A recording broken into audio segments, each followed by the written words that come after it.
Мухаммед пайгамбардын өмүр баяны. Китепти окуп, аудио китептештирген Шакиров Эрганат. Ибараттуу пил окуясы. Ыйык Кааба Алла Тааланын буйругу менен курулган. Алла Таала аны ар дайым өзү коргоп келген. Тарыхтагы пил окуясы муну кашкайта далилдеген ибараттуу мисалдардын бири болуп саналат.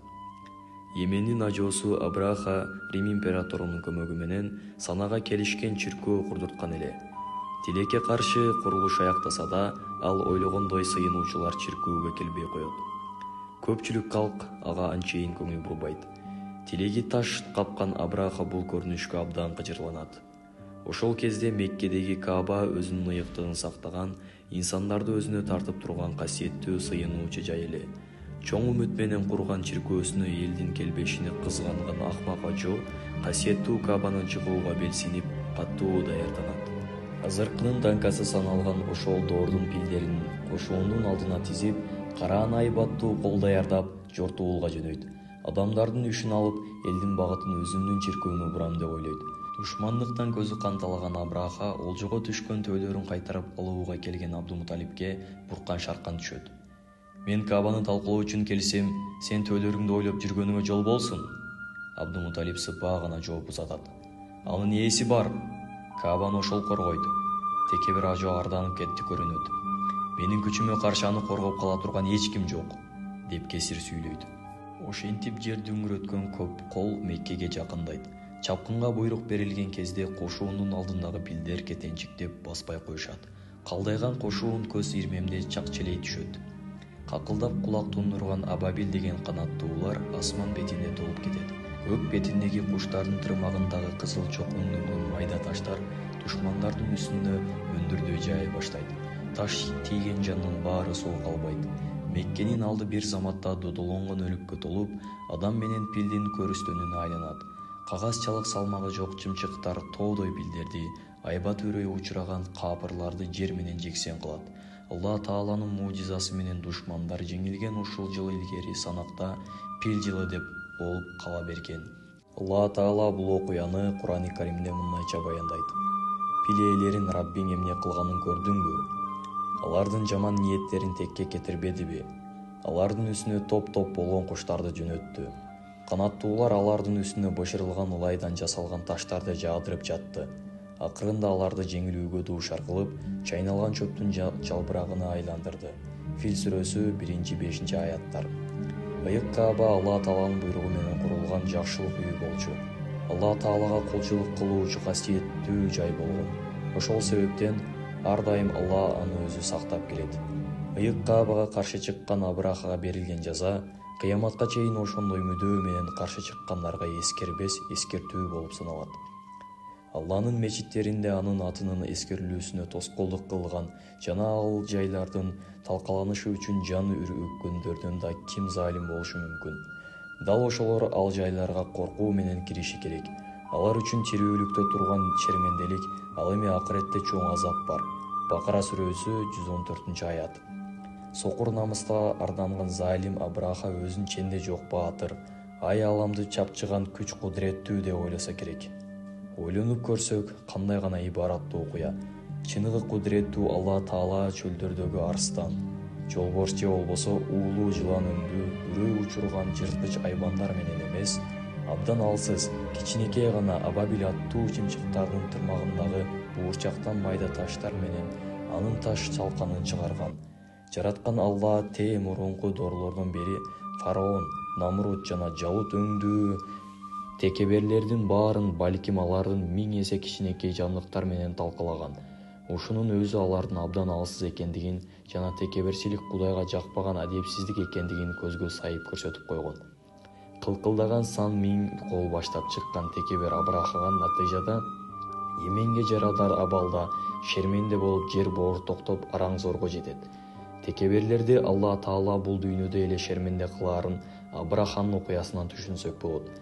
Курайш уруусу пил жылын бир топко чейин жыл санактын башталышы катарында колдонушкан.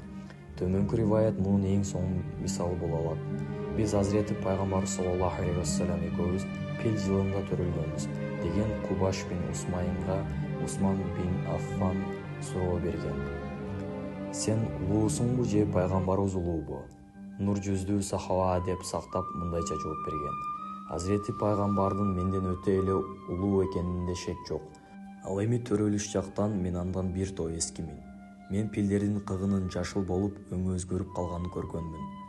Тирмизи, Манакиб. Ибрахим алейхиссалам жана Ханиф. Меккеге бутпарастарээлик кылганы менен таухиддин изали да болсо өчкөн эмес эле. Азирети Ибрахимден калган таухид динин аз санда болсо да адамдар улантып келишкен. Ибрахим алейхиссалам улуу азим пайгамбарлардын бири болгон. Ошондой эле Алланын досу деген маанини туюнткан Халиллах сыпаты менен аталган.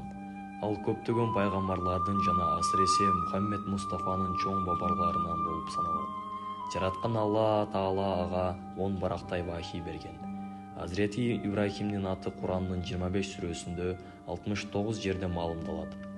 Авхат көп учурда Роббим деген Халим сыпа жана сылык, Муниб Аллага таянган, Канит Аллага кулчулук кылган, Шакир жаратканга шүгүрчүл жана Ханиф сыяктуу сыпаттары көп жерлерде мактоо менен эскерилет. Ибрахим пайгамбардын дини Ханиф деп аталган. Ханиф деген сөздү чечмелей кылып келгенде кыйшаюусуз туура жакка багыт алган, дайыма багыты түз, башка диндерден бузулган ишенимдерден, ырым-жарымдардан оолак, жалгыз гана Алла Таалага ыйман келтирген, ишенген муваххид деген маанилерге келет. Жөөттөр жана христиандар мусулмандарга Йоди же христиан болсоңор туура жолду таба аласыңар деп айтышты. О сүйүктүүм, тескерисинче биз тууралыкка багытталган Ханиф жана Аллага шерик кошпогон Ибрахимдин дининдес деп айткын. Бакара сүрөсү 135-аят. Ислам келеликте ар кандай бузукулуктан жана бутпарастыктан жүз үйрүп, Азирети Ибрахимдин динин тутунуп, Алланын жалгыздыгына ишенгендер ханифтер дегенге татыктуу пенделер болушкан. Маселен, Барака бин Нафаль, Абдуллах бин Жаш, Усман бин Хуайрис, Зайд бин Амр, Кус бин Саида өңдүү ханифтер жашап өтүшкөн. Булар жансыз, тилсиз, кыймылсыз, алсыз буттарга таазим кылууну жана аларга сыйынууну туура эмес деп эсептешкен. Аты аталган ханифтер мурунку ыйык китептерге аз да болсо көңүл койгондуктан, азыркы пайгамбардын келээринин жакындан калганын сезишип, чыдамсыздык менен күтүп жүрүшкөн. Ислам аалымдарынын көпчүлүгүнүн пикиринде пайгамбарыбыздын атасы да, энеси да меккелик ханифтер болушкан. Ханиф динин исламдын таухид ишеними деп түшүнүүгө болот. Ортодо өтө олуттуу көп айырмачылыктар жок. Башкача айтканда, ханиф исламдын таухид ишениминин өзөгү. Ушул себептен Алла Таала ханиф болгон Ибрахимдин динине кирүүнү Азирети пайгамбарыбызга минтип буйруган. Сүйүктүүм, андан кийин сага туура жолго багыттантып, Ибрахимдин динине кир. Ал мушриктерден эмес болчу, деп вахий кылдык. Нахл сүрөсү 123-аят. Ушул себептен ханиф сөзү ислам дини үчүн колдонулган. Ыйманы бек, ыкласма мусулмандар ханифтер деп сыпатталган. Пайгамбарыбыз Мухаммед саллаллаху алейхи ва саллям мен айкөл ханиф дини менен жөнөтүлгөнмүн деп айткан.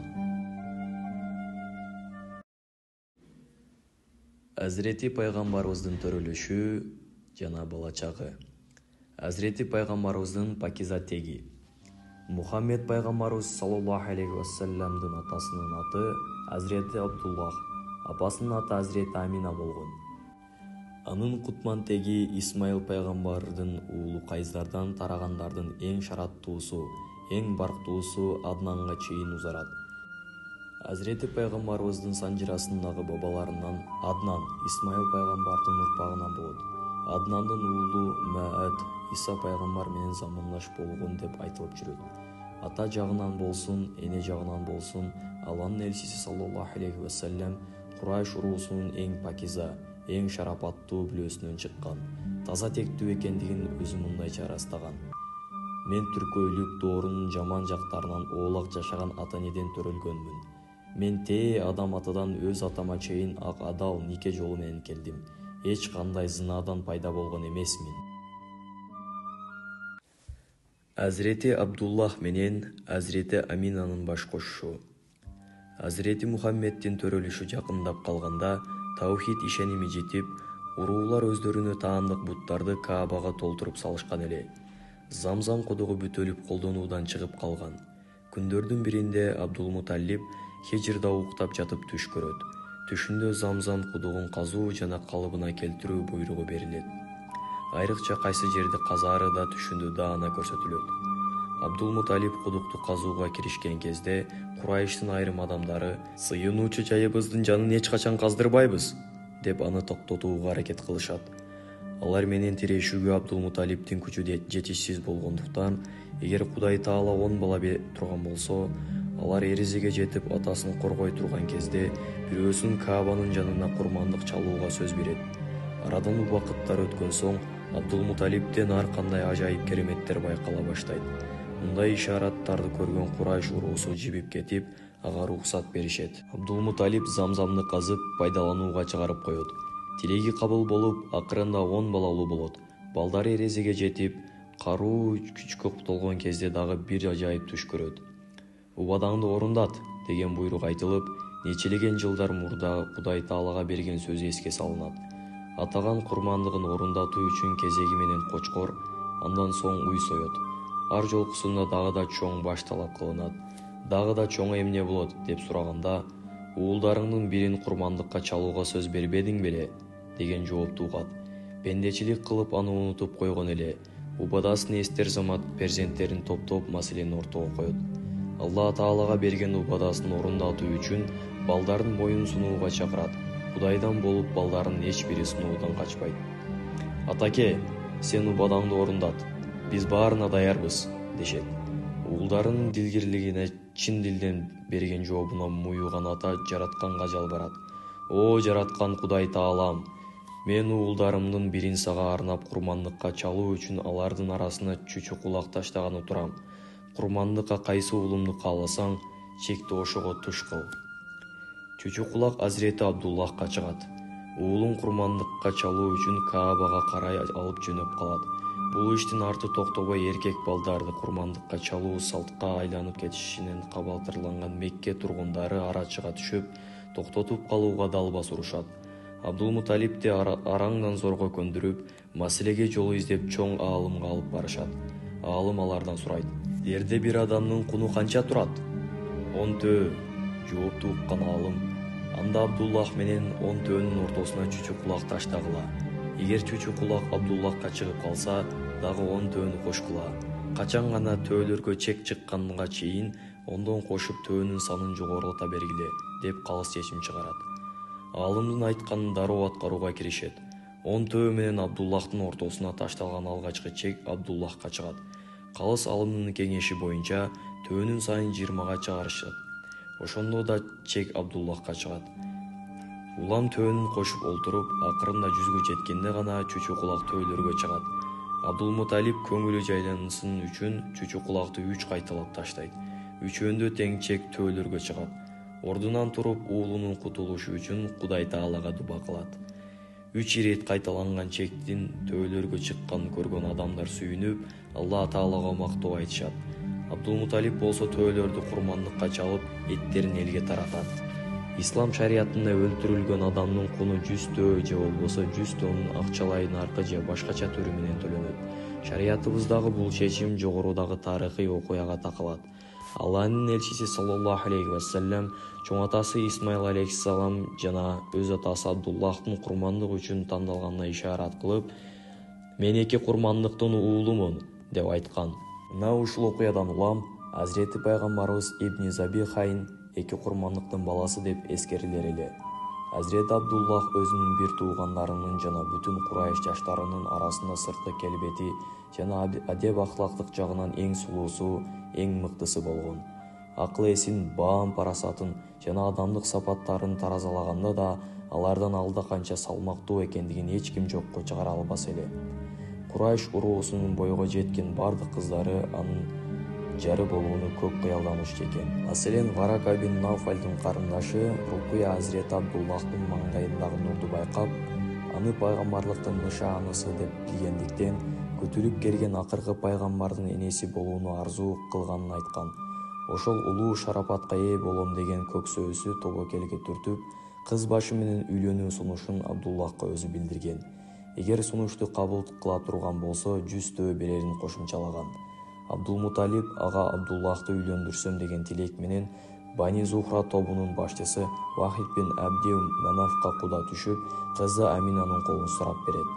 Курайш уруусунун бир бутагы саналган теги таза, шарапаттуу бөлөнүн акылы зирек кызы макулдугун билдирген соң, эки кулуук заттын никелери кыйылып, бактылуу бүлө болуп өздөрүнчө түтүн булатып калышат.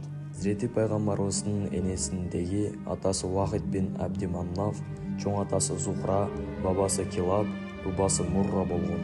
Зухра Хашим уулдарынын аталары Кусай бин Килабдын бир тууганы болгондуктан, Hazreti Амина менен Hazreti Абдуллахтын теги Килабдын биригип кетет.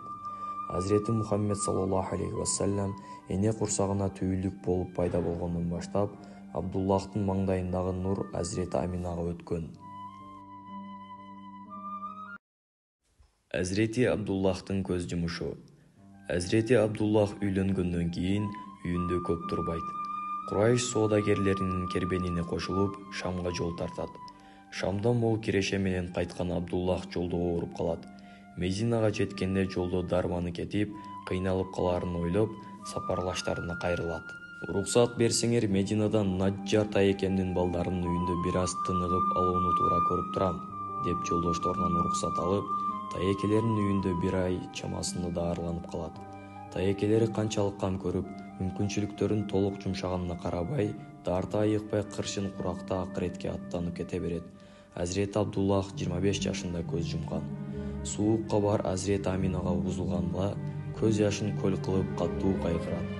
Кайгынын уусуна чыдабай муңкана кошот. Эми Абдуллах сыяктуу инсанды таба албасын, ал элдин жүрөгүнөн түнөк тапкан уулу, жоомарт десе жоомарт, мээримдүү десе мээримдүү, төрт тарабы төп келген асыл инсан экенин ырга салып уккандарды ыйлатат. Hazreti Пайгамбарыбыздын келерин сүйүнчүлөгөн кабарлар. Мухаммед пайгамбарыбыз төрөлө электеле, Алла Тааланын амири менен бир топ ажайып окуялар болгон. Анын төрөлүшүн күтүп жаткансып бүт аалам кусаага буулуп турган эле. Анткени жараттуулугунун жаркын сыры анын пайгамбарлык нуру болчу. Тээ абалкы доорлордо Hazreti Мухаммедке ыйман келтирип, көмөкчү болуу туурасында Алла Таала мурунку пайгамбарлардан сөз алган. Ушунун өзү эле анын келе тургандыгынын эң айкын сүйүнчүсү болуп саналат. Тээ бир убактарда Алла Таала пайгамбарлардын убадасын алган эле. Ант болсун, силерге китеп жана хикмат бердим. Акыйкатты силерге тастыктай турган пайгамбар келет. Ага сөзсүз ишенишиңер керек жана ага кыйшаюусуз жардам беришиңер кажет. Буларды макулдук менен кабыл кылдыңарбы, деген эле. Пайгамбарлар макулбуз дешкен. Күбө болгула, мен да силер менен бирге күбөлөрдөнмүн, деген эле. Алимран сүрөсү 81-аят. Hazreti Ибрахим уулу Hazreti Исмаил экөө Каабаны куруп бүткөн соң, көккө карай кол көтөрүп Кудай Таалага минтип жалбарышкан эле. О эгебиз, аларга өз арасынан сенин аяттарыңды окуй турган, китепти жана хикматты үйрөтө турган жана алардын напсилерин тарбиялай турган бир пайгамбар жибер. Анткени барчылыкка үстүн келген, бүт нерсени так жасаган жалгыз гана сенсиң. Бакара сүрөсү 129-аят. Hazreti Иса болсо жөөттөргө өзүнүн пайгамбарлыгын жарыялаган. Ошол эле маалда ааламга акыркы пайгамбардын келерин сүйүнчүлөгөн эле. Мариям уулу Иса: "Эй Исраил уулдары, мен чынында менден мурда келген Тооратты тастыктаган жана менден кийин келе турган Ахмад аттуу бир пайгамбарды сүйүнчүлөгөн Кудай Тааланын силерге жөнөткөн пайгамбарымын", деген. Саф сүрөсү 6-аят. Аруу тилек Амина боюна бүткөн алгачкы күндөрдө түш көрөт. Түшүндө Амина: "Сенин боюңда бул үммөттүн мырзасы бар. Ал төрөлүп дүйнөнү шарапаттандырган мезгилде бардык кызганчаактардын жамандыгынын жалгыз аны Аллага табыштадым" деп дуба кылган жана ага Мухаммед деп ат койгон, деген үндү уккан. Алланын элчиси саллаллаху алейхи вассалам ушул окуяларга ишарат кылып мындай деген: "Мен бабам Ибрахимдин дубасы, тууганым Исанын сүйүнчүсү жана энекемдин түшүмүн". Алланын элчисинин бардык артыкча сыпаттарынын таанып билген жөөттөр анын келер маалын күтүп жүрүшкөн. Ошентип качан гана Мединалык бутпарастар Авс жана Хазраш уруулары менен жөөттөрдүн арасын кара мышык аралаган кезде кыжырланган жөөттөр Жакынкы мезгилдерде бир пайгамбар жөнөтүлөт. Анын келер убагы жакын калды. Ал пайгамбарлар келери менен биз ага ыйман келтирип, Ирем жана Ат коомдору сыңары кисилерди талкалап, түп тамырыңар менен жок кылабыз дешкен. Бул чындыкты Ибн Аббас береги риваят менен кубаттаган. Хайбар жөөттөрү менен Гатафандын ортосунда көптөн берки тирешүүдөн улам жалындаган согуш бар эле. Ар бир кармашууда жөөттөр жеңилүүгө дуушар болуп жүрүшкөн. Акырында жараткан Аллага жалбарып дуба кылуудан башка арга калбады көрүнөт.